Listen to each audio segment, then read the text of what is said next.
الحمد لله وكفى وسلام على عباده الذين اصطفى أما بعد أعوذ بالله من الشيطان الرجيم بسم الله الرحمن الرحيم شهر رمضان الذي أنزل فيه القرآن سبحان ربك رب العزة عما يصفون وسلام على المرسلين والحمد لله رب العالمين اللهم صل على سيدنا محمد وعلى آل سيدنا محمد وبارك وسلم اللهم صل على سيدنا محمد وعلى آل سيدنا محمد وبارك وسلم اللهم صل على سيدنا محمد وعلى آل سيدنا محمد وبارك وسلم اللہ رب العزت کا لاکھ لاکھ شکر اور احسان ہے۔ چند باتیں برکات رمضان کے متعلق آج عرض کی جائیں گی۔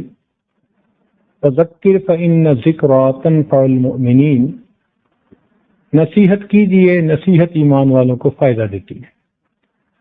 کوئی یہ باتیں آپ نے پہلے بھی سنی ہوں گی، آپ کو آتی بھی ہوں گی، مگر بار بار کہنے سے وہ باتیں دل میں تازہ ہو جاتی ہیں۔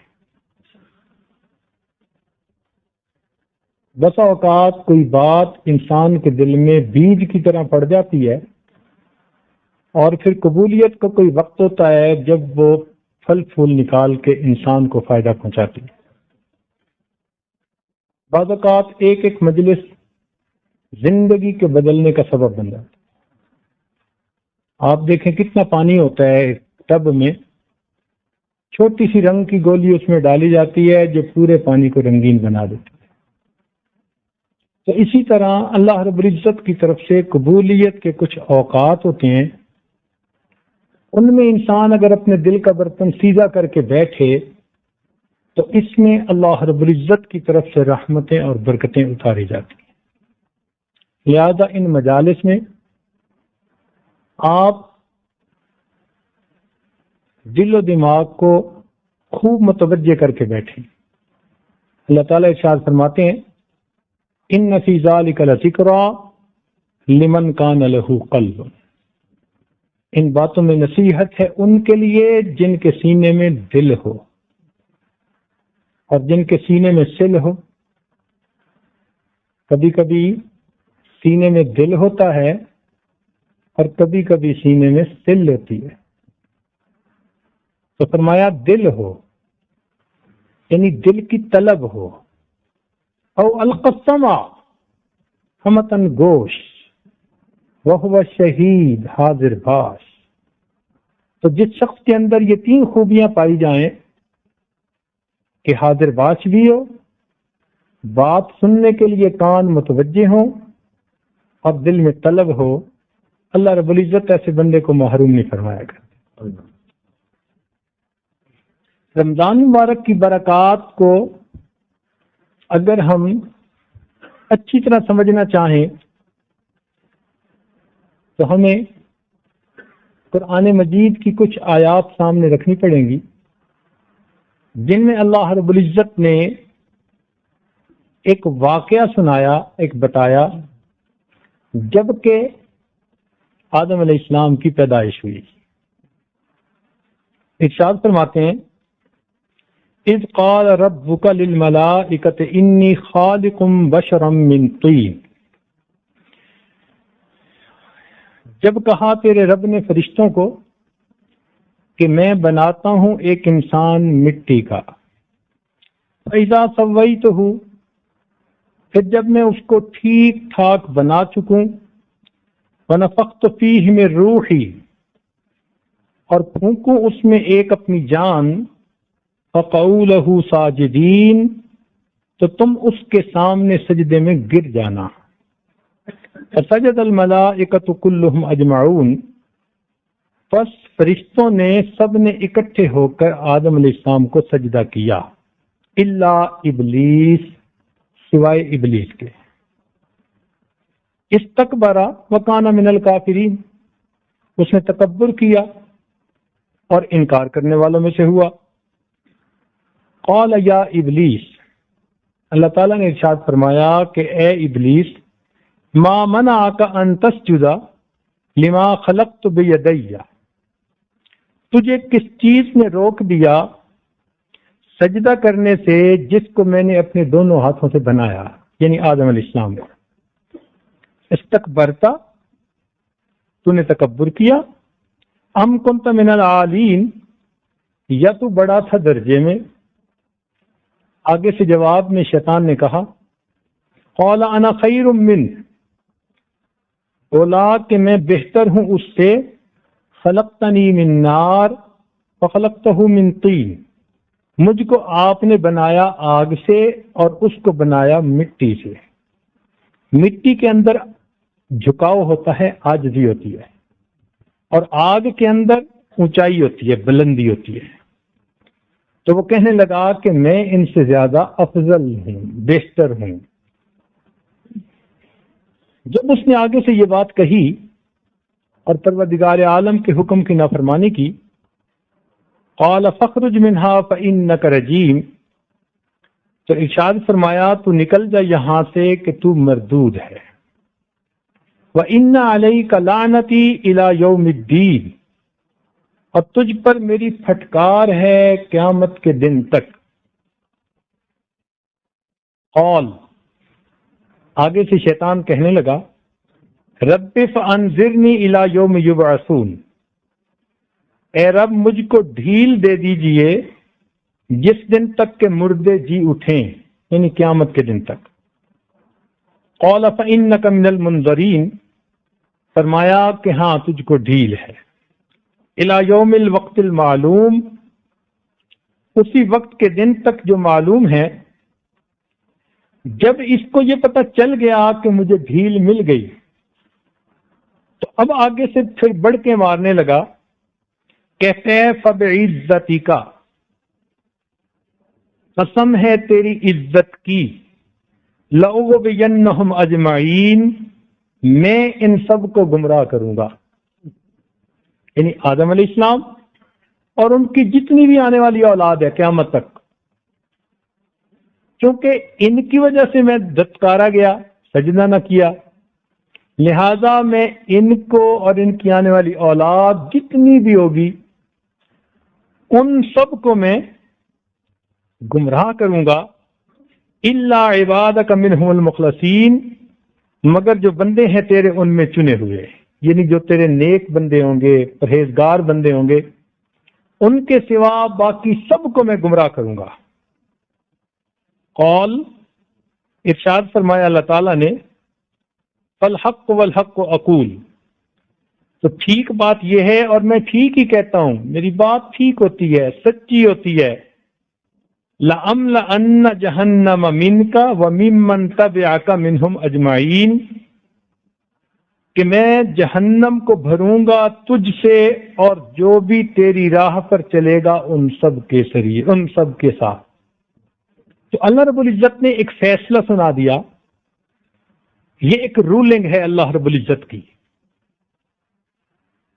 اصول بتا دیا کہ تجھ سے اور جو بھی تیرے پیچھے چلے گا ان کے ساتھ میں جہنم کو بھر دوں گا۔ بالکل اسی مضمون کو ایک اور جگہ رب کریم نے ارشاد فرمایا، چنانچہ ارشاد فرمایا،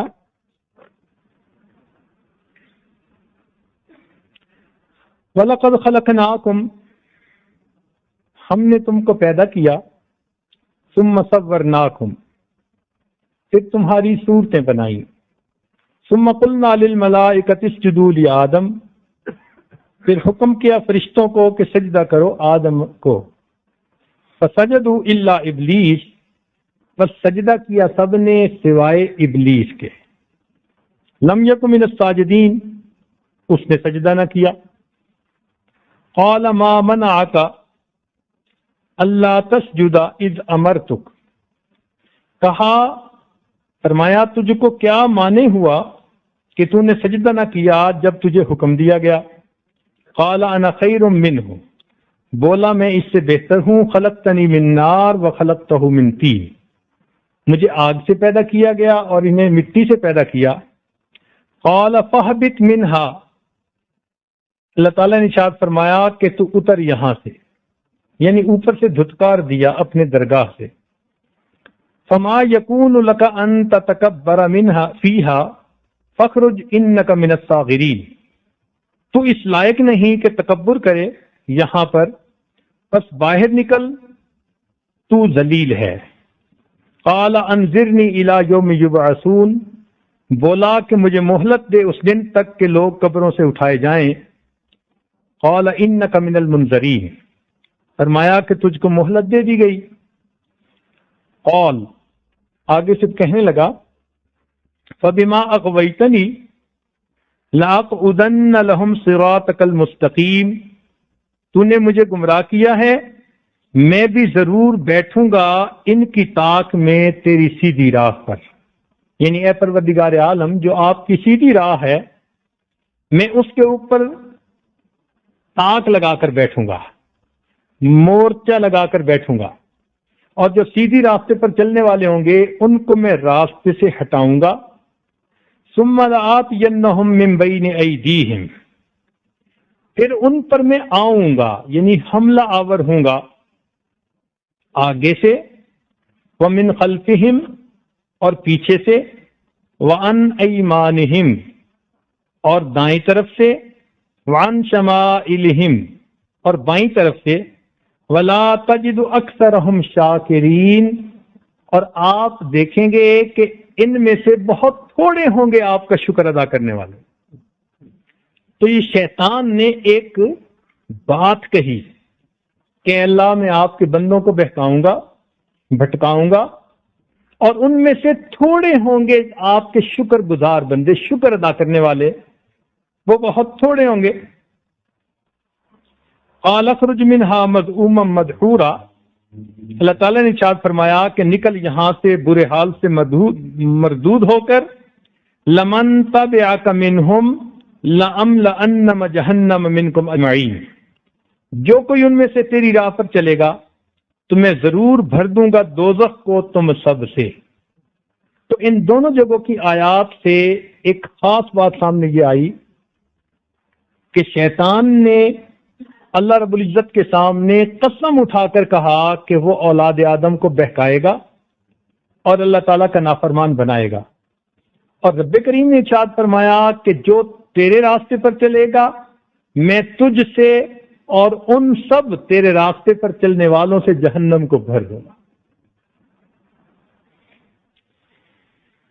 تیسری جگہ پر شیطان کا ایک اور قول بھی جو ہے رب کریم نے فرمایا کہ قول کہنے لگا لَأَتَّخِذَنَّ مِنْ عِبَادِكَ نَصِيبًا مَفْرُوضًا، میں البتہ لوں گا تیرے بندوں میں سے مقرر حصہ، وَلَأُضِلَّنَّهُمْ، اور ان کو بہکاؤں گا، وَلَأُمَنِّيَنَّهُمْ، اور ان کو امیدیں دلاؤں گا، بڑی زندگی پڑی ہے، بن جائیں گے نیک، کر لیں گے سچی توبہ، ابھی کون سا میں امی دادی بن گئی ہوں،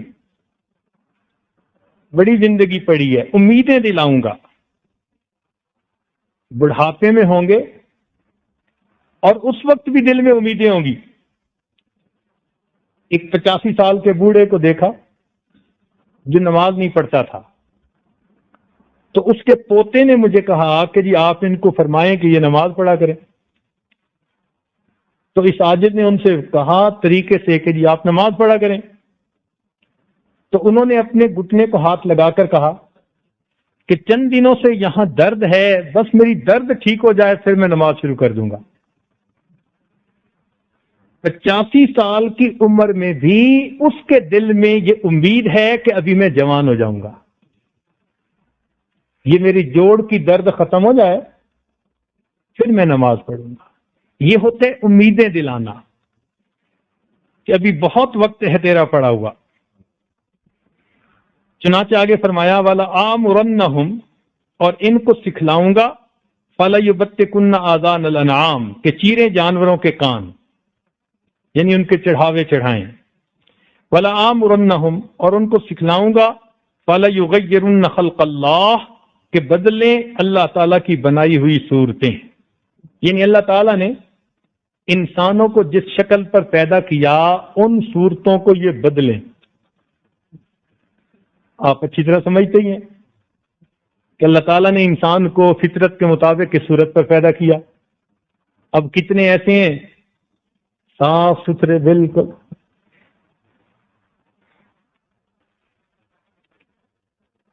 ارشاد فرمایا وَمَن يَتَّخِذِ الشَّيْطَانَ وَلِيًّا مِّن دُونِ اللَّهِ، جو کوئی بنائے شیطان کو دوست اللہ کو چھوڑ کر، فَقَدْ خَسِرَ خُسْرَانًا مُبِينًا، تو وہ پڑا بہت سری نقصان میں. تو یہاں سے ایک بات طے ہو گئی کہ اللہ رب العزت چاہتے ہیں کہ بندے میرے حکم پر چلیں، اور شیطان چاہتا ہے کہ بندے میرے پیچھے چلیں. یہ حق اور باطل کی ایک جنگ ہے. حق اور باطل کی ایک جنگ ہے. چنانچہ جو لوگ اللہ رب العزت کے حکم پر چلنے والے ہیں وہ حزب الرحمن ہیں، اور جو شیطان کے پیچھے چلنے والے ہیں وہ حزب الشیطان ہیں. بہت واضح کھلی اور دھلی تقسیم ہے یہ. حدیث پاک میں اس کی اور تفصیل ہے.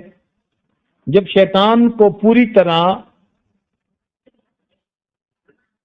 تسلی ہو گئی کہ اب مجھے قیامت تک مہلت ہے، تو اس نے اللہ تعالیٰ سے اور دعا مانگی کہ اللہ مجھے اس کے مقابلے کے لیے قوت عطا کر، یعنی آدم علیہ السلام کے مقابلے کے لیے.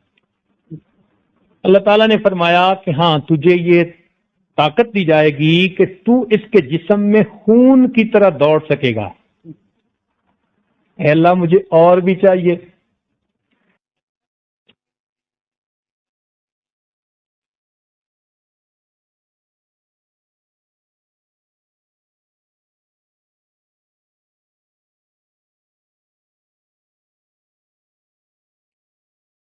کئی تو یہ سن کر نا اکثریت کا نشہ آ گیا اس کے ذہن میں کہ جب اتنی میری اولاد ہوگی اور ہم ایک ایک بندے کے پیچھے لگے ہوں گے، کئی شیطان، تو بس پھر تو ہم کامیاب ہو جائیں گے. یہ مطمئن ہو گیا. اب اس نے جو مانگا اسے مل گیا. آخر پر کہنے لگا کہ نہیں، اس کے علاوہ بھی کچھ دے دیجیے. تو فرمایا کہ اچھا تو انہیں دیکھ سکے گا اور یہ تجھے نہیں دیکھ سکیں گے. یعنی ایک سپاہی ہے جس کو دشمن تو دیکھ رہا ہے اور وہ دشمن کو نہیں دیکھ سکتا، تو یہ کتنا بڑا فرق ہے. جب اس کو یہ بات معلوم ہوئی تو اب اس کو پوری تسلی ہو گئی کہ میں اکثر مقصد میں کامیاب ہو جاؤں گا. چنانچہ سیدنا آدم علیہ السلام نے اللہ تعالیٰ سے فریاد کی کہ میرے پروردگار عالم، آپ مجھے اس کے مقابلے کے لیے کیا عطا فرمائیں گے؟ اس لیے کہ اس کو تو میرے دل میں وسوسہ ڈالنے تک کی قوت مل گئی، اور یہ دیکھ سکے گا، ہم نہیں دیکھ سکیں گے، اور اس کی اولاد اتنی بڑھے گی. تو اے پروردگار عالم، اس کے بالمقابل مجھے کیا ملے گا؟ تو رب کریم نے حضرت آدم علیہ السلام کو بھی بتلا دیا کہ میرے بندے، جن کو یہ شیطان بہکائے گا، جب اپنی زندگی میں کبھی اس بات کو ریئلائز کر لیں گے کہ وہ غلط کام کر رہے تھے اور میرے در پر وہ چل کر آئیں گے اور مجھ سے معافی مانگیں گے، میں ان بندوں کی توبہ کو قبول فرما لوں گا۔ اب اس پر شیطان چیخنے لگا کہ میرے تو سالوں کی محنت ضائع ہو جائے گی۔ چنانچہ اب یہ ایک امتحان ہے اولاد آدم کے لیے جو اس دنیا میں ہو رہا ہے۔ شیطان اپنی طرف کھینچتا ہے دنیا کی زیب و زینت کو سامنے کر کے، اور رحمان اپنی طرف اپنے بندوں کو بلاتے ہیں۔ اللہ رب العزت نے اپنے بندوں پر ایک مہربانی فرمائی کہ ان کو یاد دہانی کی خاطر، سمجھانے کی خاطر اپنے مقدس بندوں کی ایک جماعت بنائی جن کو ہم انبیاء کرام کہتے ہیں۔ یہ اللہ تعالیٰ کے چنے ہوئے برگزیدہ بندے، مقدس ہستیاں، پاک ہستیاں، یہ دنیا میں آئے ہی اسی لیے کہ اولاد آدم کو اس کا مقصد زندگی یاد دلائیں، اولاد آدم کو طریقے سمجھائیں کہ کس طرح یہ دنیا میں رہ کر اپنے مالک کو راضی کر سکتے ہیں۔ دوسرے الفاظ میں یوں سمجھیے کہ دنیا میں ہر چیز سے فائدہ اٹھانے کے طریقے مختلف ہیں۔ آگ سے فائدہ لینے کے طریقے اور ہیں، ہوا سے فائدہ لینے کے طریقے اور ہیں، پانی سے فائدہ لینے کے طریقے اور ہیں۔ تو دل میں سوال پیدا ہوتا ہے کہ اللہ رب العزت کے خزانوں سے فائدہ لینے کے طریقے کیا ہیں؟ اس بات کو سمجھانے کے لیے انبیاء کرام دنیا میں تشریف لائے۔ انہوں نے آ کر سمجھایا کہ لوگوں، اگر تم ہمارے طرز زندگی کو اپناؤ گے تو تم اللہ رب العزت کے خزانوں سے سب سے زیادہ فائدہ پانے والے بندے بن جاؤ گے۔ چنانچہ یہ ایک سلسلہ اس دنیا کے اندر چل رہا ہے، ہر دور اور ہر زمانے میں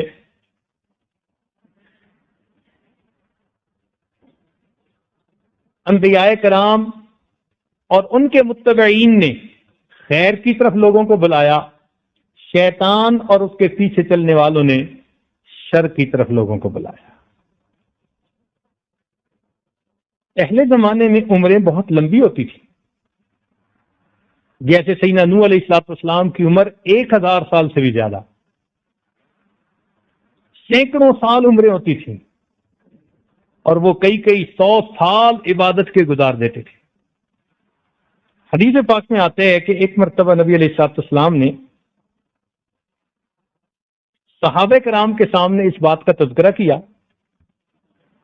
کہ پہلی امتوں کے لوگ سینکڑوں سال کی عبادتوں کے ساتھ اللہ کے سامنے پیش ہوں گے۔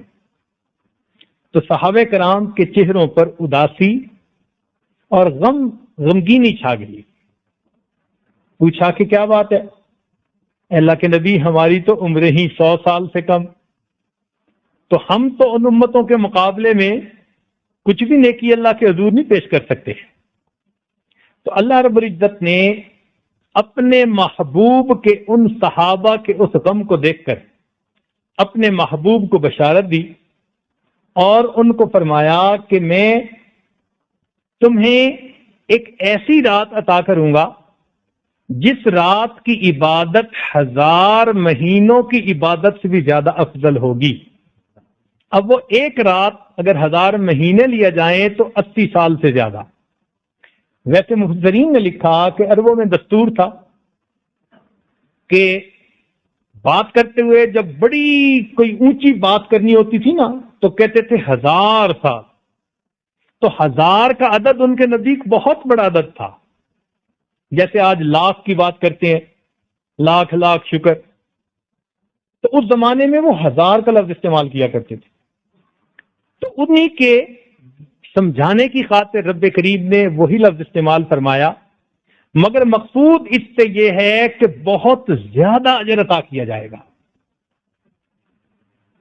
تو ایک رات کی عبادت کا ثواب 80 سال سے بھی زیادہ عبادت کے بقدر ملے گا۔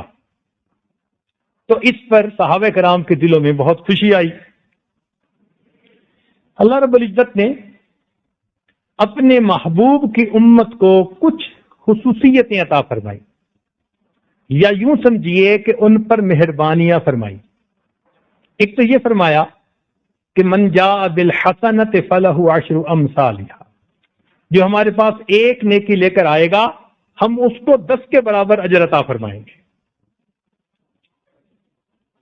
پھر اس پر اور زیادہ فرمایا، حتیٰ کہ یہاں تک کہا کہ کمثل حبۃ انبتت 7 سنابل فی کل سنبلۃ 100 حبۃ، کہ نیکی کی مثال ایسی ہے کہ جیسے بیج زمین میں ڈالا جائے، 7 کونپلے نکلیں، شاخیں نکلیں، اور ہر ایک پہ آگے 100 دانے ہوں تو 700 دانے بنے ایک دانے سے۔ تو معلوم یہ ہوا کہ جو بندہ ایک نیکی کرے گا اگر رب کریم خوش ہوں گے تو ایک نیکی کا بدلہ 700 گنا بھی عطا فرما دیں گے، تو اور زیادہ خوشی ہوئی۔ پھر رب کریم نے اس سے بھی آگے فرمایا کہ واللہ یضاعف لمن یشاء بغیر حساب، اللہ تعالیٰ چاہیں گے تو بغیر حساب کے اجر عطا فرما دیں گے، یعنی جتنا تمہاری سوچ سے بھی بلند ہے اللہ تعالیٰ تمہیں اتنا اجر عطا فرما دیں گے۔ اب یہ رب کریم کی اس امت کے اوپر خصوصی مہربانی، چنانچہ اللہ تعالیٰ اپنے بندوں کو خیر کی طرف بلاتے ہیں، یاد دہانی کرواتے ہیں، اسی لیے ان کو بتلا دیا کہ اے میرے بندو ان الشیطان لکم عدو فاتخذوہ عدوا، شیطان تمہارا دشمن ہے، تم بھی اسے دشمن بنا کے رکھو، یعنی اس کے ساتھ دوستی نہیں کرو بلکہ اس کو اپنا دشمن بنا کے رکھو، جو کہے وسوسہ ڈالے اس کے خلاف کرو اور شریعت پر چلو۔ اور ساتھ یہ بھی کہہ دیا کہ یا بنی آدم لا یفتننکم الشیطان کما اخرج ابویکم من الجنہ، اے اولاد آدم تمہیں شیطان فتنے میں نہ ڈال دے جس طرح اس نے تمہارے والدین کو جنت سے نکلوا دیا۔ اب یہاں مفسرین نے ایک نقطہ لکھا، وہ فرماتے ہیں کہ یہ جو بات کہی نا کہ تمہارے والدین کو جنت سے نکلوا دیا، یہ الفاظ ہی ایسے ہیں کہ سن کے اولاد کے اندر غیرت پیدا ہوتی ہے۔ کسی کو بھی کہہ دیں کہ جی فلاں بندے نے تیرے باپ کو نکلوا دیا، تو اتنی لفظ سن کے ہی نا طبیعت کے اندر ایک غیرت پیدا ہو جاتی ہے کہ یہ تو دشمن ہے جس نے میرے والد کے ساتھ ایسا کیا۔ تو رب کریم نے الفاظ بھی ایسے استعمال کیے تاکہ اولاد آدم شیطان کے ساتھ اپنے دل میں ایک دشمنی رکھے، اور پھر ان کو اپنی طرف بلایا، فرمایا الم اعہد لکم یا بنی آدم اللہ تعبدوا الشیطان انہ لکم عدو مبین وان اعبدونی ھذا صراط مستقیم، کیا میں نے تم سے عہد نہیں لیا تھا اے اولاد آدم کہ تم شیطان کی پیروی نہیں کرو گے، وہ تمہارا ظاہر باہر دشمن ہے، وَأَنِ اعْبُدُونِي، اور تم صرف میری ہی عبادت کرو گے، ھذا صراط مستقیم، یہ ہے سیدھا راستہ۔ اور پھر بھی جو لوگ غفلت میں آ گئے اور اللہ تعالیٰ کے در کو بھول گئے، رب کریم ان کو بھی یاد دہانی کرواتے ہیں اور یوں فرماتے ہیں یا ایھا الانسان ما غرک بربک الکریم، اے انسان تجھے تیرے کریم پروردگار سے کس چیز نے دھوکے میں ڈال دیا، تو کیوں دھوکے میں پڑ گیا؟ اس دنیا میں بہت دھوکے ہیں، اس دنیا کی رنگینیاں انسان کو اپنی طرف کھینچتی ہیں، اس لیے قرآن مجید میں بتایا کہ زین للناس حب الشہوات من النساء، انسان کے لیے شہوات میں سے مزین کر دی گئی چیزیں کون سی؟ من النساء، عورتوں کی رغبت ایسی رکھ دی گئی، یعنی مردوں کے دل میں عورتوں کی اور عورتوں کے دل میں مردوں کی، اپوزٹ سیکس کی ایسی رغبت رکھ دی گئی کہ یہ اس کے لیے اب ایک فتنہ بن گیا۔ والبنین، اور بیٹوں کی، کیا مطلب کہ جب بیٹے زیادہ ہوتے ہیں نا اور کام کرنے والے ہوتے ہیں تو بندے کے دل میں عجب اور تکبر پیدا ہوتا ہے، تو کچھ گناہ شہوت سے تعلق رکھتے ہیں، کچھ تکبر سے تعلق رکھتے ہیں، تو یہ بھی فتنہ انسان کے لیے ہو جاتا ہے۔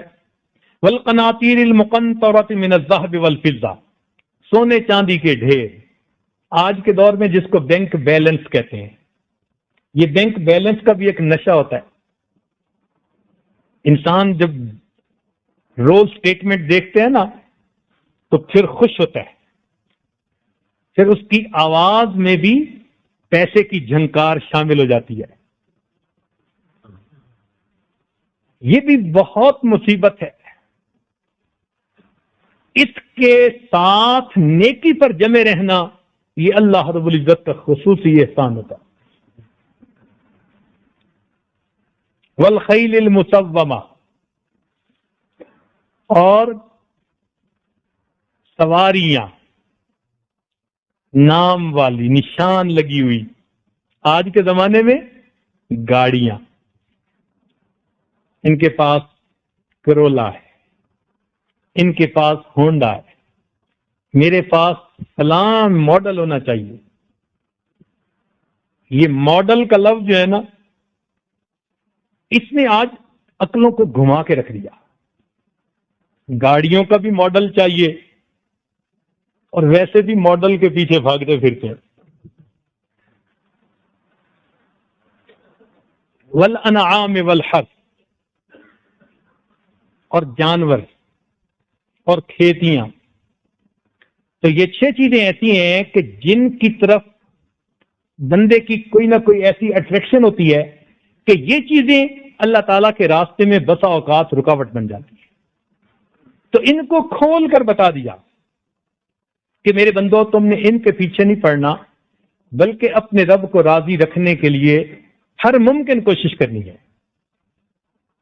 رب کریم نے اپنے محبوب کو رحمت للعالمین بنا کر بھیجا، جہانوں کے لیے رحمت بنا کر بھیجا۔ تو نبی علیہ الصلوۃ والسلام تہجد میں امت کے لیے دعائیں فرماتے تھے، اتنا دعا کرتے تھے کہ یتورمت قدماہ، قدمین مبارک متورم ہو جاتے تھے، اور بعض اوقات اتنا روتے تھے کہ آپ کی ریش مبارک تر ہو جاتی تھی۔ تو نبی علیہ السلام کو جب اتنا عبادت کرتے روتے ہوئے دیکھا اللہ رب العزت نے، تو پھر آیت نازل فرمائی، محبوب غمزدہ نہ ہوئیے، وَلَسَوْفَ يُعْطِيكَ رَبُّكَ فَتَرْضَىٰ، تیرا رب تجھے اتنا عطا کرے گا کہ تو راضی ہو جائے گا۔ ہم اپنی زبان میں اگر مفہوم اس کا لیں نا تو یہ بنے گا کہ تیرا رب تجھے اتنا عطا کرے گا کہ تو بس بس کرے گا، اتنا تجھے دے گا کہ تو بس بس کرے گا۔ جب یہ آیت اتری تو نبی علیہ السلام نے ارشاد فرمایا کہ رب کریم نے وعدہ فرما دیا کہ مجھے راضی کرے گا، تو آگے فرمایا کہ میں اس وقت تک راضی نہیں ہوں گا جب تک کہ میری پوری امت جنت میں داخل نہیں ہو جائے گی، میں اس وقت تک راضی نہیں ہوں گا۔ اب جب نبی علیہ السلام نے یہ فرما دیا کہ میں راضی نہیں ہوں گا جب تک کہ میری امت جنت میں داخل نہیں ہو جائے گی، تو رب کریم نے تو اپنا وعدہ پورا کرنا ہی تھا۔ اللہ تعالیٰ نے امت محمدیہ کو جنت میں آسانی کے ساتھ داخل کرنے کا ایک طریقہ بنا لیا، اور وہ طریقہ کیا تھا کہ ان کو ایک مہینہ عطا کر دیا جس کو رمضان مبارک کا مہینہ کہتے ہیں، اور اس مہینے میں ایمان والوں کے لیے جنت کا حاصل کرنا بہت آسان کر دیا۔ آپ نے دنیا میں دیکھا ہوگا نا، سیل لگتی ہے کئی چیزوں کی، گرینڈ سیل، موونگ سیل، جب بھی سیل لگتی ہے نا کسی چیز کی تو چیزیں بہت ہی سستی مل جاتی ہے، کہتے ہیں پاؤنڈ کی چیزیں پینی میں مل جاتی ہیں۔ بالکل اگر قرآن و حدیث کا مطالعہ کیا جائے تو یوں محسوس ہوتا ہے کہ اللہ رب العزت رمضان المبارک میں جنت کی سیل لگا دیتے ہیں۔ جو بندہ بھی جنت حاصل کرنا چاہے بہت تھوڑی سی مشقت سے یہ نعمت انسان کو نصیب ہو جاتی ہے۔ چنانچہ نبی علیہ السلام نے ارشاد فرمایا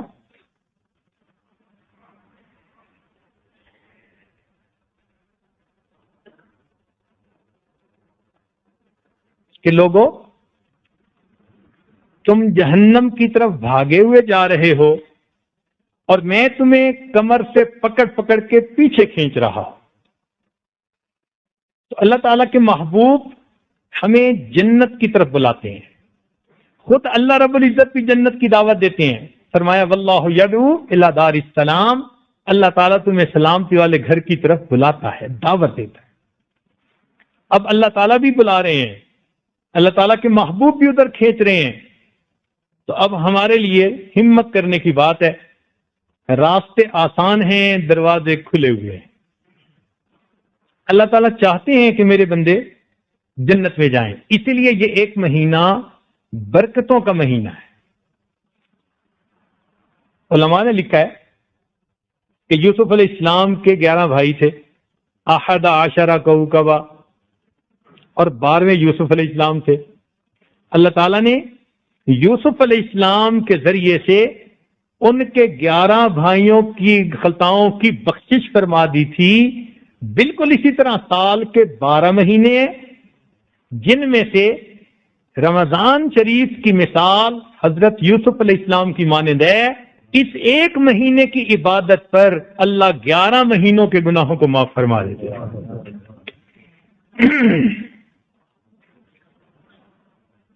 آپ نے دیکھا ہوگا کہ دفتروں میں جب کسی افسر نے کوئی کام کرنا ہو نا، تو وہ پھر طریقہ بھی خود سمجھا دیتا ہے، بھئی یوں کر کے تم درخواست لکھ لو اور اس وقت تم میرے پاس لے آنا، میں تمہاری درخواست منظور کر دوں گا۔ نیت تھی درخواست منظور کرنے کی، طریقہ بتا دیا۔ بالکل اسی طرح یہ محسوس ہوتا ہے کہ اللہ رب العزت کا ارادہ ہے اپنے بندوں کو بخشنے کا۔ اللہ رب العزت کا ارادہ ہے اپنے بندوں کو بخشنے کا۔ ان کو رمضان المبارک میں روزہ رکھنے کی ترتیب بتا دی۔ میرے بندوں تم روزہ رکھو گے تو تمہارے لیے اپروول جنت کی ہونا آسان ہو جائے گا۔ چنانچہ یہ جنت کا، یعنی یہ سمجھیے نیکیوں کا سیزن ہے۔ آپ نے دیکھا ہوگا دنیا میں ہر چیز کا سیزن ہوتا ہے، یہ سردیوں کا سیزن، گرمیوں کا سیزن، برسات کا سیزن، بہار کا سیزن، پھلوں اور سبزیوں کا سیزن۔ یہ پھل فلاں سیزن میں ہوتا ہے، یہ فلاں سیزن میں۔ حتیٰ کہ تجارت کرنے والوں کے بھی سیزن ہوتے ہیں۔ کسی کا عید کے بعد سیزن لگتا ہے، کسی کا سردی میں سیزن لگتا ہے، تو اپنے اپنے اوقات ہوتے ہیں۔ اور یہ طے شدہ بات ہے کہ سیزن میں بہت زیادہ منافع ہوتا ہے بندے کو۔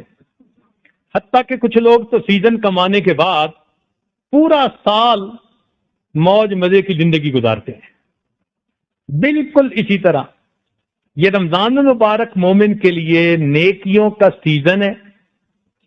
مومن کو اس رمضان مبارک میں اتنا اللہ تعالیٰ کی طرف سے اجر ملتا ہے کہ اللہ رب العزت اس کے پچھلے زندگی کے تمام گناہوں کو معاف فرما دیتے ہیں۔ لہذا ہمارے اکابر کی زندگیوں میں یہ بات لکھی کہ جب وہ کسی کا تذکرہ کرتے نا اور اس کی بزرگی کے بارے میں کہنا ہوتا تو یوں کہتے کہ جی وہ تو بہت بزرگ آدمی ہے، اس نے اپنی زندگی کے اتنے رمضان گزارے ہوئے ہیں۔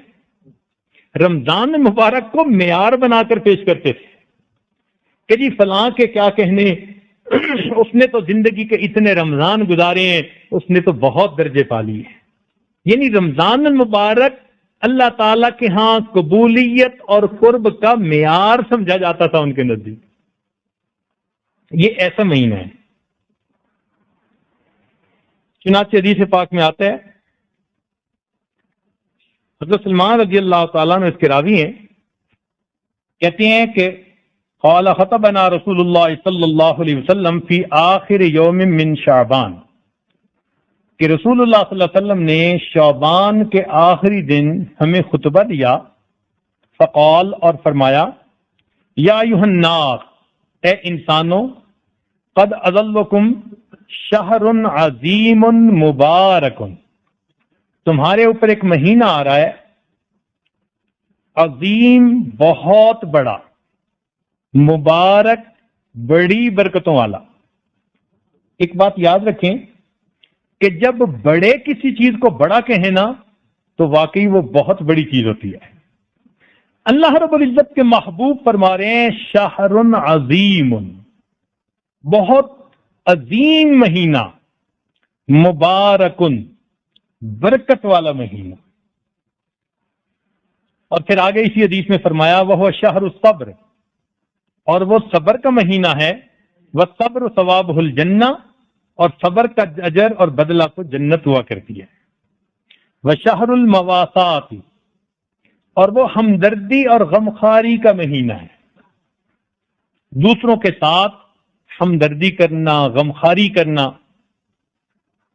شہر یزاد فی رزق المؤمن فی، ایسا مہینہ کہ جس میں مومن کا رزق بڑھا دیا جاتا ہے۔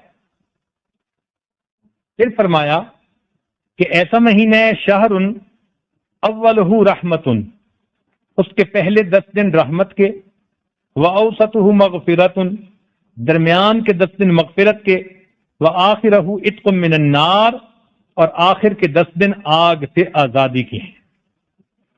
فرمایا وَاسْتَكْثِرُوا فِيهِ مِنْ 4 خِصَالٍ، تم اس میں 4 باتوں کی بہت کثرت کرنا، یعنی 4 کام بہت زیادہ کرنا۔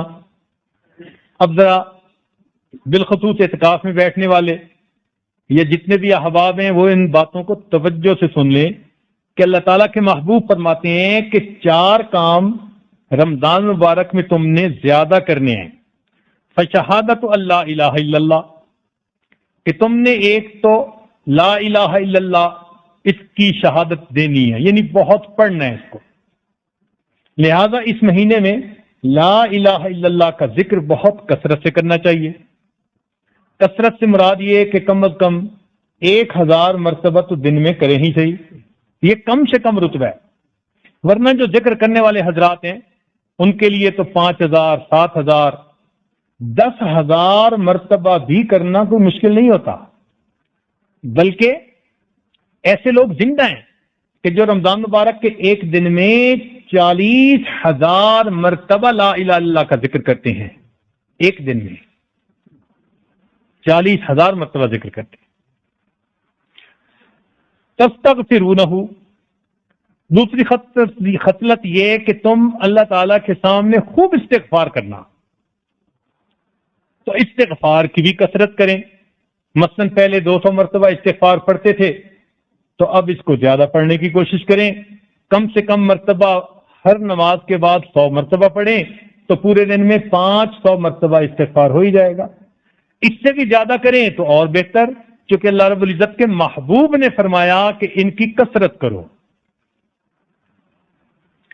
تیسری چیز فرمایا فَتَسْأَلُونَ اللَّهَ الْجَنَّةَ، کہ تم اللہ تعالیٰ سے جنت کو مانگو۔ اب دیکھیے کہ اللہ تعالیٰ کے محبوب فرماتے ہیں کہ اللہ تعالیٰ سے جنت مانگو، اس کی کثرت یہ ہوگی کہ ہم کوشش کریں کہ جب بھی دعا مانگیں اس دعا میں اللہ تعالیٰ سے جنت کو طلب کریں، نمازوں کے بعد، تلاوت کے بعد، افطاری کے وقت میں جب بھی دعا مانگیں تو ہم اللہ تعالیٰ سے جنت کو طلب کریں۔ وَتَعَوَّذُونَ بِهِ مِنَ النَّارِ، اور اللہ تعالیٰ سے ہم آگ سے پناہ مانگیں، تو جہنم سے پناہ مانگیں اور جنت کو طلب کریں۔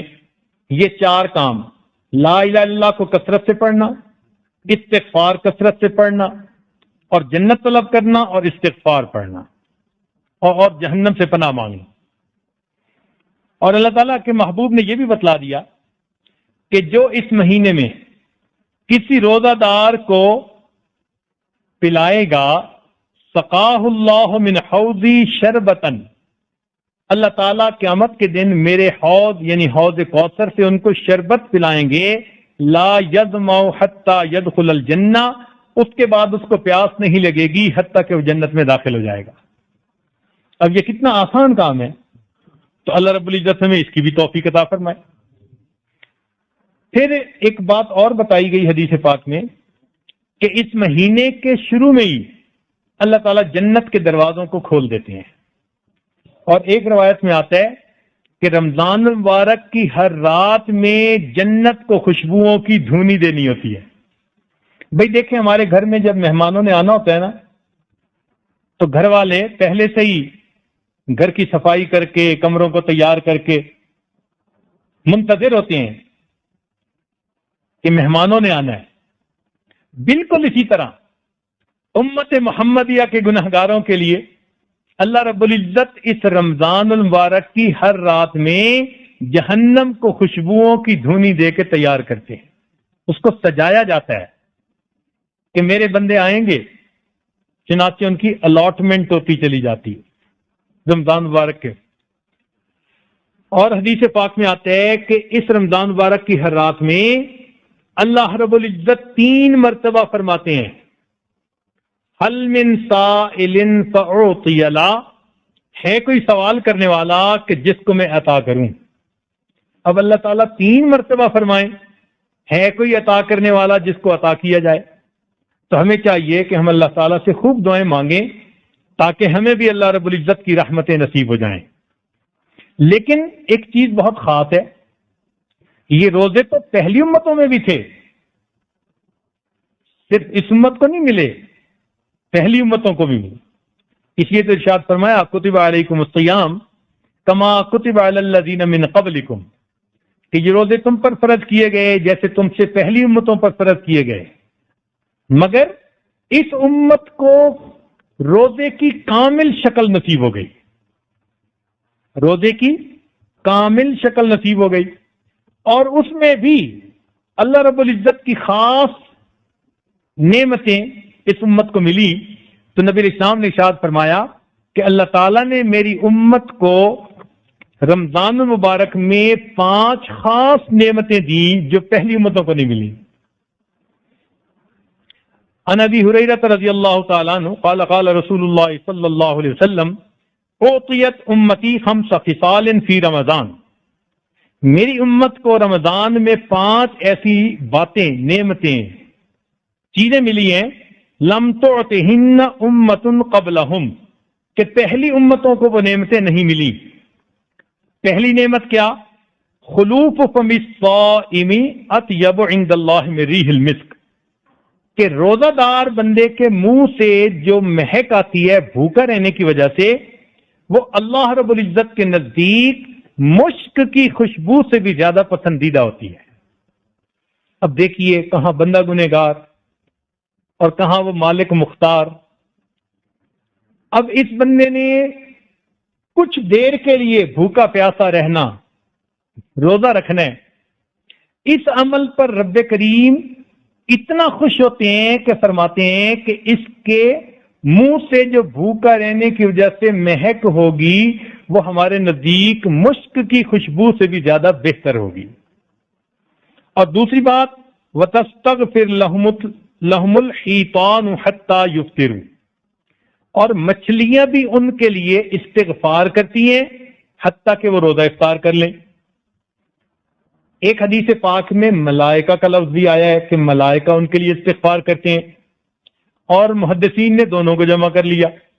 وہ فرماتے ہیں کہ مچھلیاں بھی استغفار کرتی ہیں، ملائکہ بھی کرتے ہیں.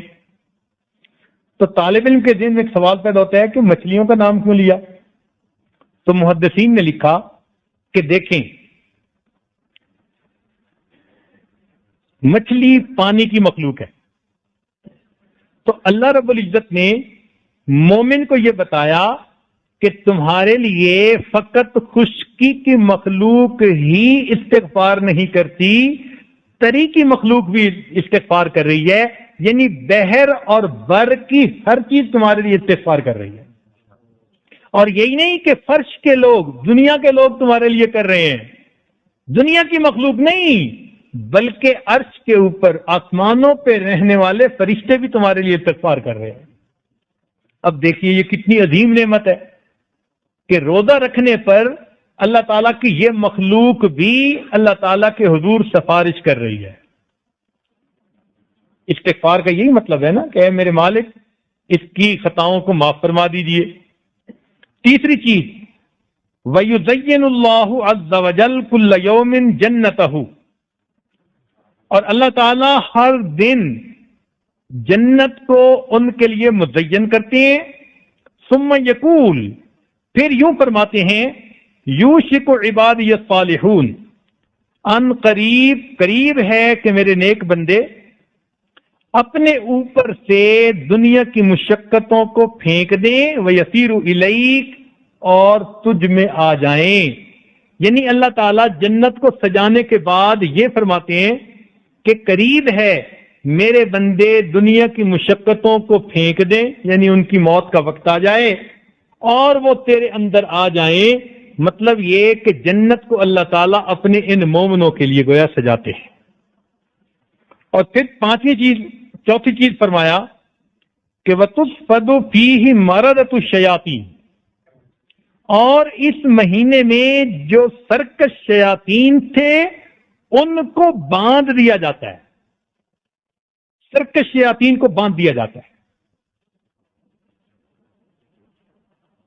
تاکہ یہ میرے روزہ دار بندوں کے روزوں کو خراب نہ کر سکے. اب ذرا دیکھیے کہ اللہ تعالی کیسے بخشش کا نقشہ سجا رہے ہیں. ایک طرف تو مومن کو کہا کہ تم روزہ رکھو گے تو ہمیں اتنی خوشی ہوگی کہ تمہاری مہک بھی ہمیں مشک کی خوشبو سے اچھی لگے گی، تم ہمیں اتنے پیارے لگو گے. دوسری طرف شیطان مردود جو بہکانے والا تھا اس کو پیچھے باندھ دیا فرشتوں کو بھیج کر، اور آگے جنت کو سجا دیا. اور ایک بات اور کر دی کہ وَيُغْفَرُ لَهُمْ فِي آخِرِ اللَّيْلِ، اور ان کو آخری رات میں اللہ تعالی مغفرت فرما دیتے ہیں. قیل یا رسول اللہ، پوچھا صحابہ نے اے اللہ کے نبی، اہی لیلۃ القدر، کیا یہ لیلۃ القدر ہے کہ جس میں مغفرت کر دی جاتی ہے؟ قال لا، فرمایا نہیں، ولکن العامل انما یوفى اجرہ اذا قضى عملہ. دستور یہ ہے کہ مزدور جب مزدوری کو مکمل کر لیتا ہے تو مزدور کو اس پر اجرت دے دی جاتی ہے. تو گویا روزے کی اجرت کیا ملے گی کہ بندے کی مغفرت کر دی جائے. اب دیکھیے کہ اللہ تعالیٰ نے شیطان کو ایک طرف بدوا دیا، جنت کو دھونی دے کے تیار کروا دیا، اور بندے کو کہا کہ میرے بندے تمہاری دعائیں ہم قبول کریں گے. لہذا اب جنت میں جانا یا جنت کا لینا بندے کے لیے کتنا آسان بن گیا. حدیث پاک میں ہے للصائم فرحتان فرحۃ عند الافطار، کہ روزہ دار کے لیے دو خوشیاں ہوتی ہیں. ایک خوشی ہوتی ہے افطار کے وقت میں جب روزہ افطار کرتا ہے. محدثین نے لکھا کہ افطار کے وقت میں روزہ دار کی دعا قبول ہوتی ہے. اب اس کو ذرا ایک مثال سے سمجھیں. ہم اگر گھر میں کوئی الیکٹریشین لائیں نا، ہم پہلے طے کرتے ہیں کہ بھئی کتنا لوگے. وہ کہتے ہیں جی میں $25 لوں گا. طے کرنے کے بعد گھر میں اس سے کام کرواتے ہیں اور کام کروا کے پھر ہم اس کو پیمنٹ کر دیتے ہیں. ہم پہلے کیوں طے کرتے ہیں؟ ہمیں ڈر ہوتا ہے یہ کہیں زیادہ نہ مانگ لے، دینا مشکل نہ ہو جائے. تو ہم مزدور سے مزدوری کرواتے ہیں پیمنٹ طے کرنے کے بعد تاکہ یہ کہیں زیادہ نہ مانگ سکے. لیکن یہاں معاملہ عجیب ہے. احکم الحاکمین، اس پروردگار عالم نے اپنے بندوں کو مزدوری پہ لگایا کہ میرے بندوں روزہ رکھو. پہلے مزدوری طے نہیں کی، اس لیے کہ اس کو خزانوں میں کمی کا کوئی اندیشہ نہیں ہے.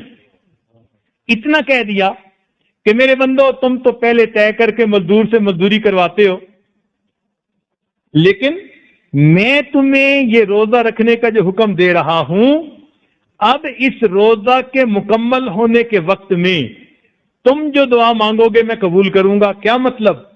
کہ جتنی مزدوری تم کہو گے میں تمہاری مرضی کے مطابق تمہیں مزدوری عطا کر دوں گا. اب یہاں ایک نقطہ ذہن میں رکھیے کہ شریعت ہمیں حکم دیتی ہے کہ مزدور کا پسینہ خشک ہونے سے پہلے اس کو مزدوری دے دیں. تو جب ہم کمزوروں کو یہ حکم ہے کہ ہم مزدور کا پسینہ خشک ہونے سے پہلے اس کو مزدوری دے دیں، تو جس بندے نے اپنے رب کے لیے سارا دن مزدوری کی، جب اس پروردگار نے دینا ہوگا تو کیا پروردگار اس کو اجر دینے میں کبھی دیر فرمائیں گے؟ کبھی نہیں فرمائیں گے۔ لہذا محدثین نے لکھا کہ روزہ دار کی افطار کے وقت میں اللہ تعالیٰ دعائیں قبول فرما لیتے ہیں۔ آپ یوں سمجھیں اس کی مثال کہ ہمیں اللہ تعالیٰ نے رمضان المبارک کے 30 دن دیے تو 30 صفحات کی چیک بک اللہ نے ہمارے ہاتھ میں دے دی، میرے بندو روز روزہ رکھنا، اور پھر اس پر جو تم اماؤنٹ لکھ دو گے ہم ٹرانسفر کر دیں گے۔ بلینک چیک دے دیا، مانگو جو مانگتے ہو، ہمت والے ہمت کر لیں، مانگنے والے اپنا زور لگا لیں۔ اسی حدیث پاک میں آتا ہے میرے بندو تم مانگتے ہوئے تھک جاتے ہو، میں پروردگار دیتے ہوئے نہیں تھکا کرتا۔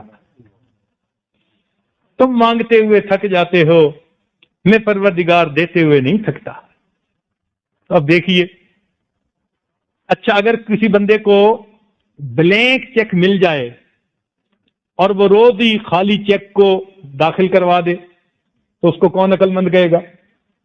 ہم لوگ اگر افطاری کے وقت میں دعا مانگنا ہی بھول جائیں تو ہماری مثال اس بندے کی ہے جو بلینک چیک ایسے ہی داخل کروا رہا ہے، سبمٹ کروا رہا ہے، تو کون اس کو عقل مند کہے گا؟ تو ہمیں چاہیے کہ ہم افطاری کے وقت خوب اللہ رب العزت سے دعائیں مانگیں۔ چنانچہ نبی علیہ السلام نے ارشاد فرمایا، عبادہ بن صامت لانو اس کے راوی ہیں، فرماتے ہیں کہ نبی علیہ السلام نے ارشاد فرمایا اتاکم رمضان شہر برکت، تمہارے اوپر رمضان آیا برکت والا مہینہ، یغشاکم اللہ فی، اس میں اللہ تعالیٰ تمہاری طرف توجہ فرماتے ہیں، فینزل الرحمہ، تم پر رحمت نازل فرماتے ہیں، ویحط الخطایا، تمہارے گناہوں کو معاف فرماتے ہیں، ویستجیب فیہ الدعاء، اور تمہاری دعاؤں کو قبول فرماتے ہیں، ینظر اللہ تعالی الی تنافسکم، اور اس میں اللہ تعالیٰ تمہارے تنافس کو دیکھتے ہیں۔ تنافس کہتے ہیں کہ ایک دوسرے سے آگے بڑھنے کا شوق۔ مثلا ایک آدمی کہے کہ جی میں 1 پارہ پڑھتا ہوں تو اس کا بھائی کہے کہ میں 2 پارے پڑھوں گا، بہن کہے میں 3 پارے پڑھوں گی، بیوی کہے میں 4 پارے پڑھوں گی۔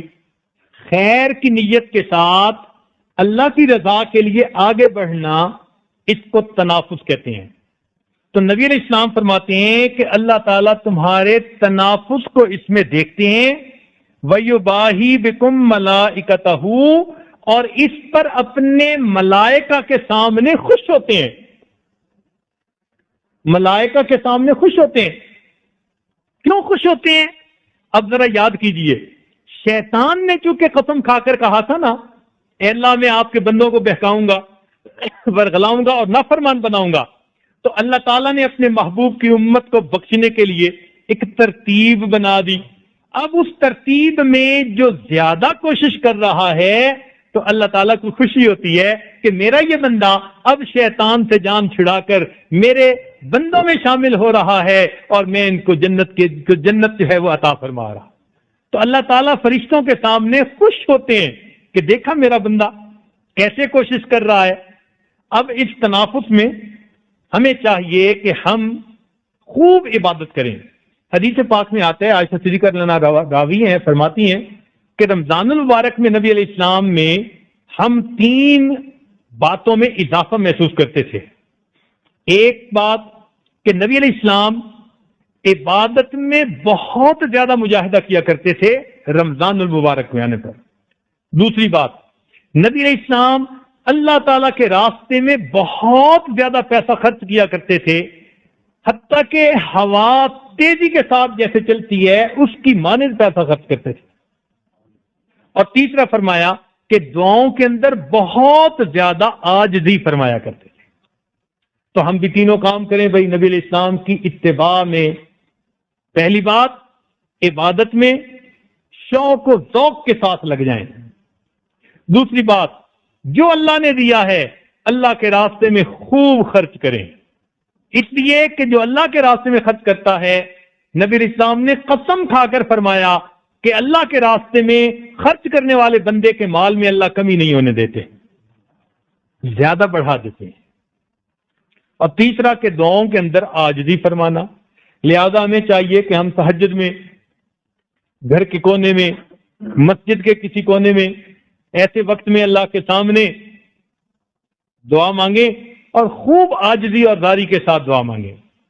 اللہ تعالیٰ کو خوشی ہوتی ہے جب اس کا کوئی بندہ اپنے پچھلے گناہوں پہ نادم اور شرمندہ ہوتا ہے۔ چنانچہ نبی اسلام نے فرمایا فَأَرُوا اللَّهَ مِنْ أَنفُسِكُمْ خَيْرًا، تم اللہ کو اپنے اندر خیر دکھاؤ، چونکہ اللہ تمہارا تنافس تمہارے اندر دیکھنا چاہتے ہیں تو تم اپنے اندر خیر دکھاؤ۔ تو وہی نبی علیہ السلام کی اس بات کے اوپر لبیک کہتے ہوئے ہمیں بھی چاہیے ہم اللہ تعالیٰ کو اپنے اندر خیر دکھائیں اور زیادہ سے زیادہ عبادت کر کے اپنے مالک کو راضی کرنے کی کوشش کریں۔ تو یہ حدیث پاک پڑھ کر دل میں یہ ارادہ کیا نا ہم سب نے کہ ہم آج اس وقت کے بعد اور زیادہ اپنے مالک کو راضی کرنے کے لیے خوب محنت کریں گے، تلاوت زیادہ کریں گے، زیادہ اپنے رب کا ذکر کریں گے اور اپنے رب سے گناہوں کی معافی مانگیں گے تاکہ اللہ تعالی ہمارے گناہوں کو معاف فرما دے۔ آخر پر نبی علیہ السلام نے فرمایا، اتنی اچھی باتیں کہنے کے بعد ایک بات اور نتیجے کے طور پر فرمایا فَإِنَّ الشَّقِيَّ مَنْ حَرُمَ فِيهِ رحمت اللہ عز وجل، بدبخت ہے وہ جو رمضان المبارک کے اس مہینے میں رحمت سے محروم ہو جائے۔ بدبخت ہے وہ جو اس مہینے کی رحمتوں سے محروم کر دیا جائے۔ اس کا مطلب ہے کہ جو اچھی عبادت کرے گا وہ نیک وقت ہوگا، اور جو عبادت میں سستی کرے گا وہ کیا بنے گا؟ بدبخت بنے گا۔ اللہ تعالی ہمیں بدبختی سے محفوظ فرمائے۔ ایک حدیث پاک میں ابو سعید خدری رضی اللہ عنہ فرماتے ہیں کہ نبی السلام نے ارشاد فرمایا ان للہ تبارک و تعالی اتقاء فی کل یوم و لیلۃ، یعنی فی رمضان، یعنی رمضان مبارک کے دن میں اور رات میں اللہ تعالیٰ جہنم سے جہنمیوں کو بری فرماتے ہیں۔ وَإِنَّ لِكُلِّ مُسْلِمٍ فِي كُلِّ يَوْمٍ وَلَيْلَةٍ دَعْوَةٌ مُسْتَجَابَةٌ، اور ہر مسلمان کے لیے رمضان المبارک کے دن میں اور رات میں دعا قبول کی جاتی ہے۔ ایک حدیث پاک میں فرمایا کہ 3 آدمیوں کی دعا رد نہیں ہوتی، جن میں سے ایک الصائم حتی یفطر، روزہ دار کی دعا جب تک کہ وہ افطار نہ کر لے۔ اب دیکھیے جب اتنی آسانیاں ہو گئیں تو پھر ہمیں چاہیے کہ ہم اس وقت کا فائدہ اٹھائیں اور اپنے رب کو راضی کرنے کے لیے کوشش کریں۔ یہ جو اعتکاف میں بیٹھنا ہے نا، یہ حقیقت میں اس سخی کے دروازے کی چوکھٹ کو پکڑ کے بیٹھ جانا ہے۔ کچھ مانگنے والے فقیر ہوتے ہیں نا، چلتے نہیں ہیں، وہ بیٹھ ہی جاتے ہیں دروازے پر کہ جی ہم تو محتاج ہیں، ہم تو کچھ لے کے ہی جائیں گے۔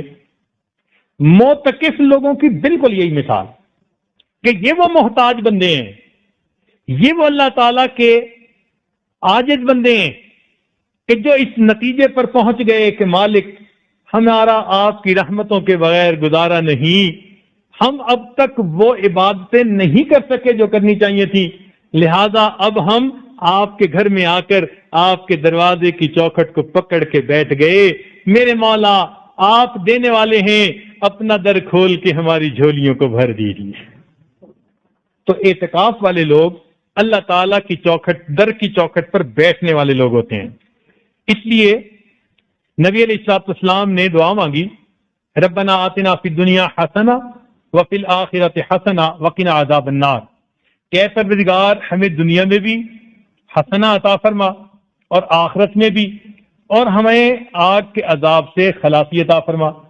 چنانچہ محدثین نے لکھا ہے کہ اس دعا کی مناسبت اس مہینے کے ساتھ بہت زیادہ ہے، چونکہ نبی علیہ السلام نے فرمایا اولھا رحمت اوسطھا مغفرت وآخرھا عتق من النار، تو فی الدنیا حسنہ پہلے 10 دن، وفی الآخرۃ حسنہ دوسرے 10 دن، اور وقنا عذاب النار وآخرھا عتق من النار۔ تو جو ان آدمی رمضان مبارک میں اللہ رب العزت کی رضا جوئی کے لیے خوب عبادت کرے گا، گویا اس کو نبی علیہ الصلوۃ والسلام کی یہ دعا اس کا کامل اجر اللہ تعالیٰ عطا فرمائیں گے۔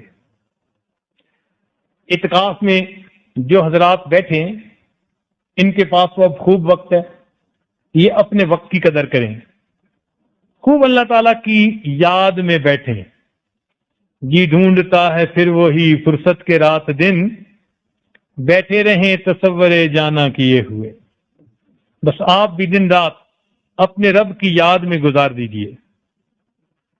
نبی علیہ الصلوۃ والسلام نے ارشاد فرمایا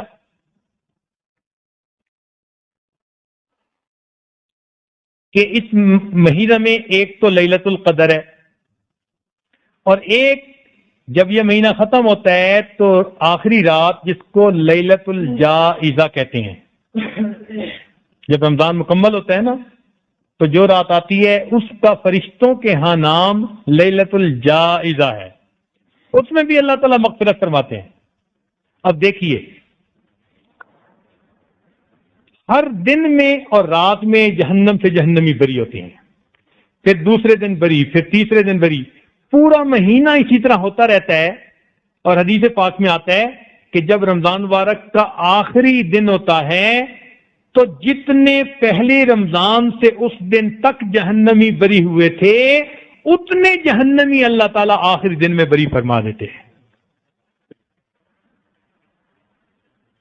اتنے جہنمی اللہ تعالیٰ آخری دن میں بری فرما دیتے۔ تو معلوم ہوتا ہے کہ اللہ تعالیٰ کی رحمت بہانے ڈھونڈتی ہے کہ میرے بندے اس مہینے میں اپنے گناہوں کو بخشوائیں، تاکہ شیطان نے جو دعویٰ کیا تھا کہ میں تیرے بندوں کو برگلاؤں گا اور تیرا نافرمان بناؤں گا، یہ اس راستے سے ہٹ کر یہ رحمان کے بندے بن جائیں اور یہ اپنے رحمان کو راضی کرنے والے بن جائیں۔ تو یہ مہینہ پورا کا پورا اللہ رب العزت نے معاف کرنے کا مہینہ، اس کو یوں سمجھیے عام معافی کا مہینہ۔ بعض اوقات ہم نے بعض ملکوں میں دیکھا کہ ان کے ہاں کوئی اصول بنتا ہے فلاں کا ٹیکس کا، تو وہ پھر اعلان کر دیتے ہیں کہ فلاں ڈیٹ تک جو بندہ ڈکلیئر کر دے گا اپنے ایسٹس کو تو ہم سب معاف کر دیں گے۔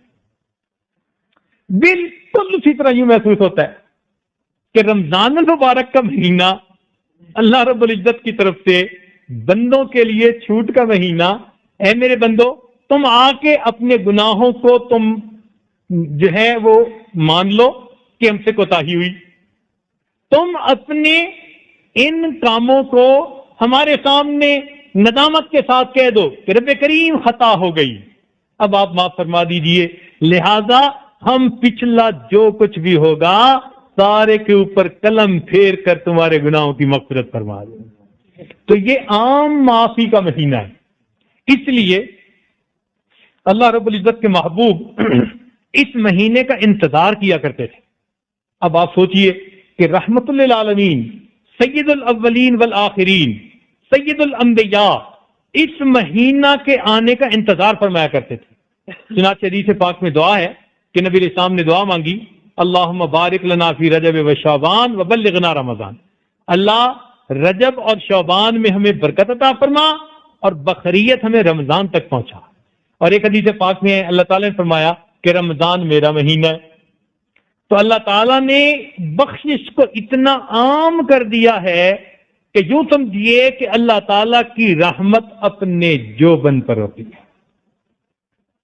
اللہ تعالیٰ اپنے بندوں کو عام معافی دینا چاہتے ہیں، تو اس لیے روزہ رکھنا، تراویح پڑھنا، تلاوت کرنا، نیکی کرنا، یہ تمام وہ اعمال ہیں کہ جن کی وجہ سے اللہ رب العزت بندے پر راضی ہوتے ہیں اور خوش ہوتے ہیں۔ لہذا اس میں تھوڑا اور ہمت کر لیجئے، خوب اللہ سے مانگ لیجئے تاکہ ہمارا بھی بخشش کیے ہوئے لوگوں کی صف میں نام شامل ہو جائے۔ یہ بہت بڑی سعادت ہے کہ جہنم کی آگ سے بندے کو بچا دیا جائے۔ حضرت امام ربانی مجدد ثانی رحمۃ اللہ علیہ فرماتے ہیں کہ میرے ہاں بچہ ہونا تھا تو میرے دل میں الہام کیا گیا، بات ڈالی گئی کہ ہم آپ کو ایک ایسا بیٹا عطا کریں گے جو پوری زندگی کبیرہ گناہ کا مرتکب نہیں ہوگا۔ انبیاء کرام معصوم ہوتے ہیں، اولیاء کرام محفوظ ہوتے ہیں، اللہ کی حفاظت ہوتی ہے۔ تو فرمایا کہ ہم تمہیں ایسا بیٹا دیں گے کہ جو اتنا نیک ہوگا ماں کے پیٹ سے گویا اس کے اندر ولایت کا نور ہوگا کہ وہ ساری زندگی کبیرہ گناہ کا مرتکب نہیں ہوگا. چنانچہ بیٹا ہوا تو حضرت نے اس کا نام محمد معصوم رکھا، اسی نسبت سے محمد معصوم. یہ محمد معصوم ایسا مادرزاد ولی ماں کے پیٹ سے ولایت کا نور لے کر آیا کہ ایک مرتبہ عید کے چاند میں لوگوں کو شک تھا، تو عید کی نماز پڑھنے کے بعد کسی نے پوچھا امام ربانی مجد الثانی رحمۃ اللہ علیہ تھے کہ حضرت ہم نے تو آج عید پڑھ لی، کچھ لوگوں نے نہیں پڑھی، تو کیا واقعی عید ہے؟ تو حضرت نے ایک بچے کو گھر بھیجا اور گھر جا کر کہا کہ پوچھ کے آؤ کہ محمد معصوم نے دن میں دودھ پیا یا نہیں پیا. تو اندر سے پیغام آیا کہ بچے نے دن میں دودھ پی لیا. تو مجدد ثانی رحمۃ اللہ نے فرمایا کہ میرا یہ بچہ ایسا ولایت کا نور لے کر آیا ہے، رمضان المبارک میں دن کے اندر اس نے کبھی دودھ نہیں پیا. چھوٹا بچہ، ایسا بچہ جو پھر بڑے ہو کر ماشاء اللہ چنانچہ 12 سال کی عمر میں انہوں نے امام ربانی مجدد ثانی رحمۃ اللہ علیہ سے اجازت خلافت حاصل کر لی تھی. 12 سال کی عمر میں 3000 سے زیادہ ان کے خلفاء ہوئے، بڑا انہوں نے کام کیا. ان کی میں بات عرض کر رہا ہوں کہ ایسی زندگی گزارنے والے بزرگ وہ دعا مانگا کرتے تھے کہ اے اللہ اس قابل تو نہیں کہ آپ سے جنت کے بڑے رتبے مانگوں، اتنی تمنا ضرور ہے کہ قیامت کے دن بخشش کیے ہوئے گناہگاروں کی قطار میں مجھے بھی شامل فرما لینا. ایسی نیکیوں بری زندگی. اور پھر یہ عاجزی والی دعا کہ اے اللہ میں اس قابل تو نہیں کہ آپ سے جنت کے بڑے رتبے مانگوں، بس اتنی تمنا ضرور ہے اللہ کہ قیامت کے دن مجھے بخشش کیے ہوئے گناہگاروں کی قطار میں شامل فرما لے. یہ چھوٹی بات نہیں ہے، خوش نصیب ہے وہ انسان کہ قیامت کے دن جس کو بخشش کیے ہوئے گناہگاروں میں شامل فرما لے.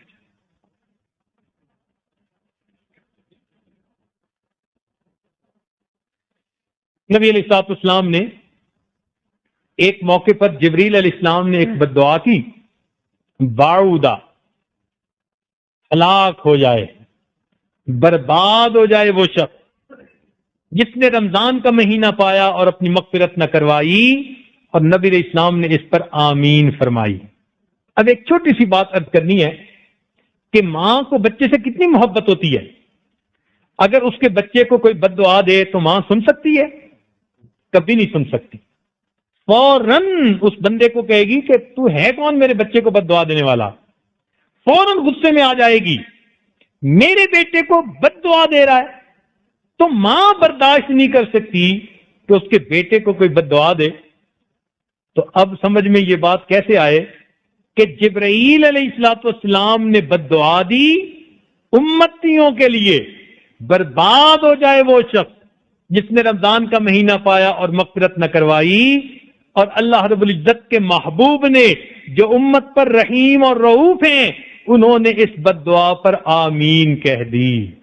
محدثین نے اس کا جواب یہ لکھا کہ رمضان المبارک میں اتنا جلدی مغفرت ہوتی ہے، اتنا جلدی مغفرت ہوتی ہے کہ جو بندہ تھوڑی بھی محنت کر لے پروردگار اس کی بھی مغفرت فرماتے ہیں، اور جو بالکل گناہوں میں ڈوبا رہے اور نیکی کی طرف دھیان ہی نہ کرے وہ مغفرت سے محروم ہوتا ہے. یہ وہ بندہ ہے جس نے اللہ رب العزت کے دیے ہوئے گولڈن چانس کو اویل نہ کیا. اللہ تعالیٰ کی ندا تھی، فرمان تھا حل من سائل فوتی اللہ، اس نے دعائیں بھی نہ مانگی، اس نے اللہ سے اس وقت اپنی نعمتیں نہ مانگی. اس کا مطلب اس نے ہر چیز کو اگنور کر دیا. اتنا غافل انسان اللہ کے محبوب نے فرمایا کہ جو ایسا ہے پھر اس آدمی کے لیے تو پھر ہلاک ہو جانا اور برباد ہو جانا ہی زیادہ بہتر ہے.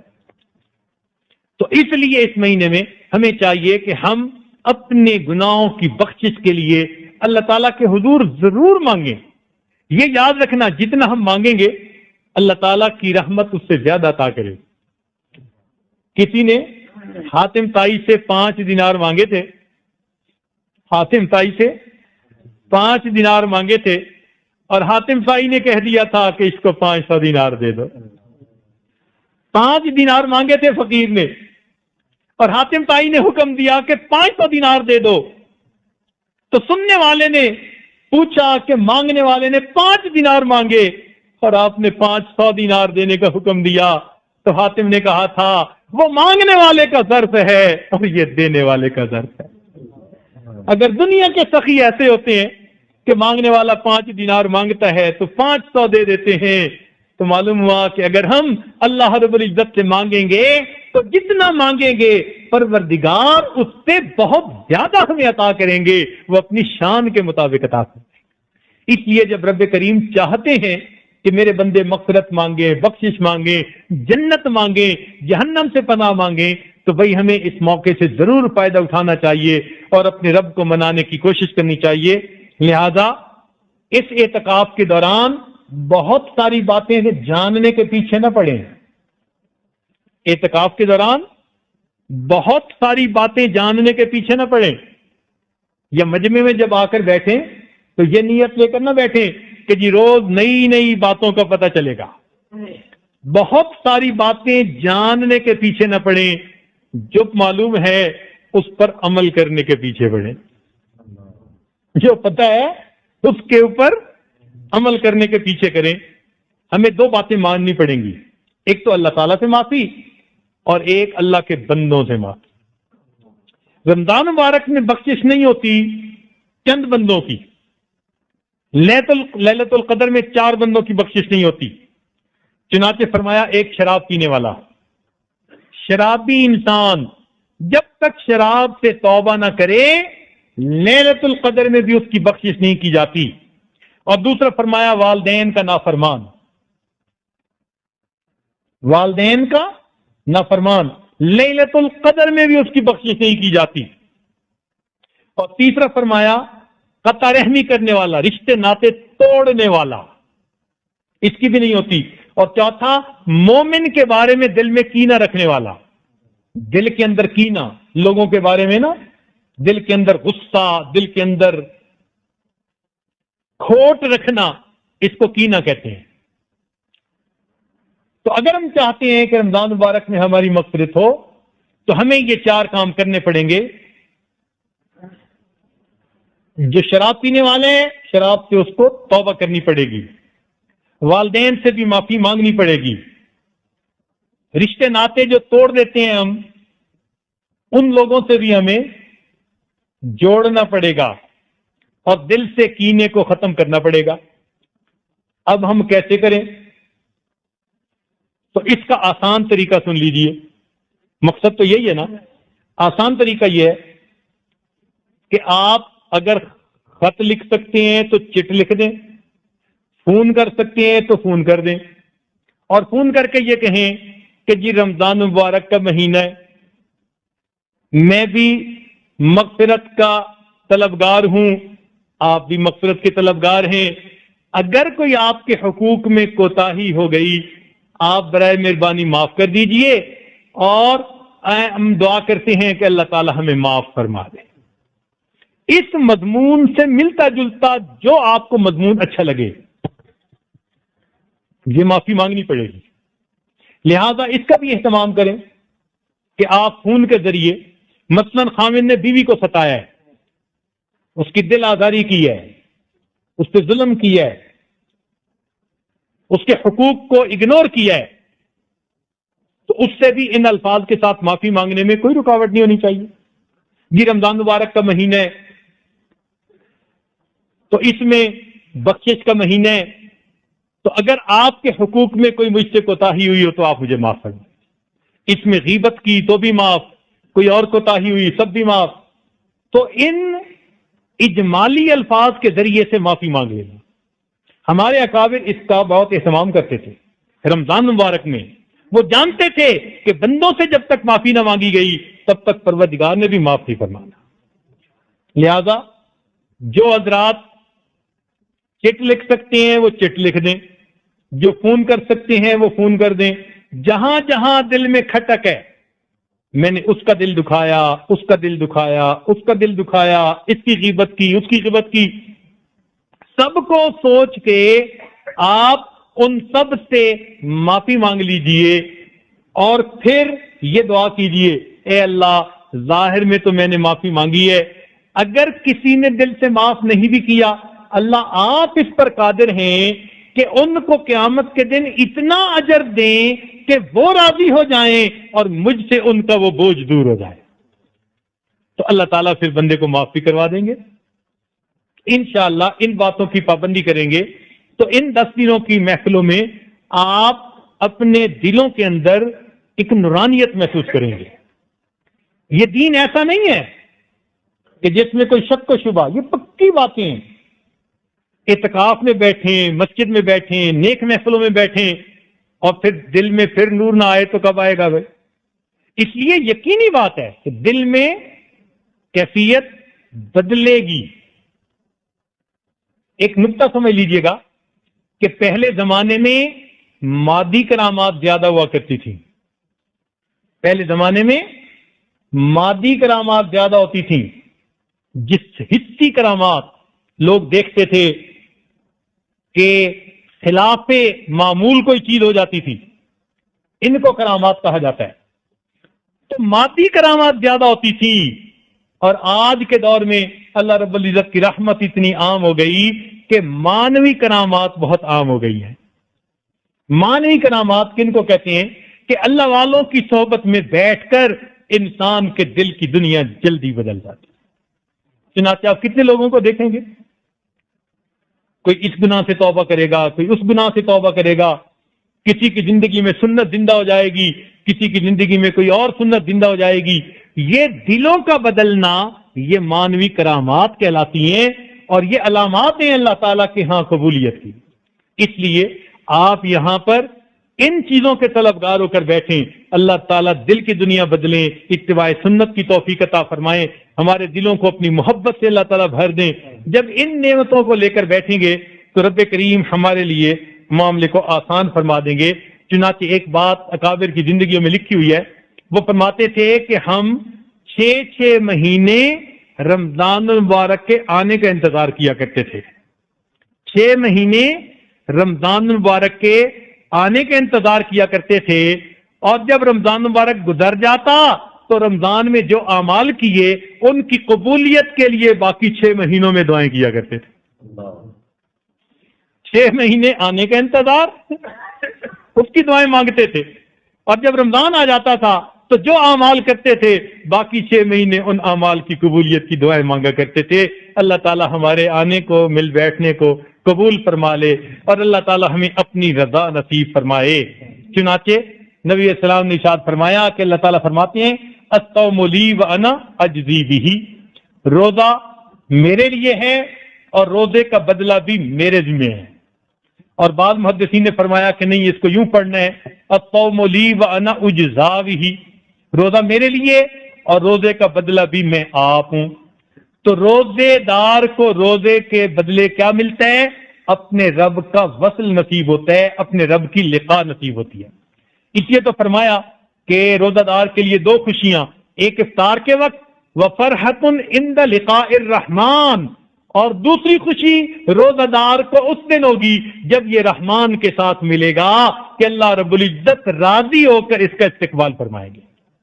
حدیث پاک میں آتا ہے کہ جب لیلۃ الجائزہ آتی ہے اور پھر اس سے اگلے دن عید کا دن ہوتا ہے اور اللہ تعالیٰ اپنے بندوں کو عید پڑھتے دیکھتے ہیں تو ملائکہ کو پوچھتے ہیں میرے یہ بندے کیا چاہتے ہیں؟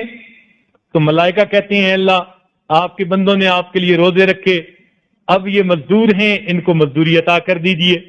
تو اللہ تعالیٰ ان کو گواہ بنا کر، اللہ تعالیٰ ان کو گواہ بنا کر فرماتے ہیں کہ اے میرے بندو ارضیتمونی ورضیت عنکم، تم نے رمضان المبارک کی عبادتوں سے مجھے راضی کیا اور میں آج تم سے راضی ہو گیا۔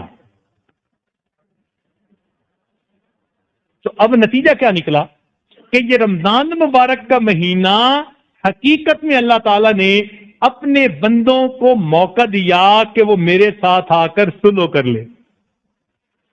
انہوں نے جو مجھے گناہوں کے ذریعے ناراض کیا وہ میرے پاس آ جائیں، میں ناراضگی معاف کر دوں گا اور اپنے بندوں سے راضی ہو جاؤں گا۔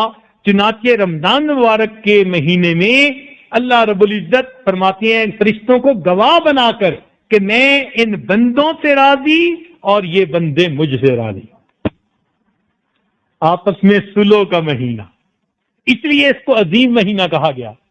لہذا اس مہینے میں شیطان کی امیدوں پہ پانی پھر جاتا ہے اور شیطان کی سالوں کی محنت کو ختم کر دیا جاتا ہے۔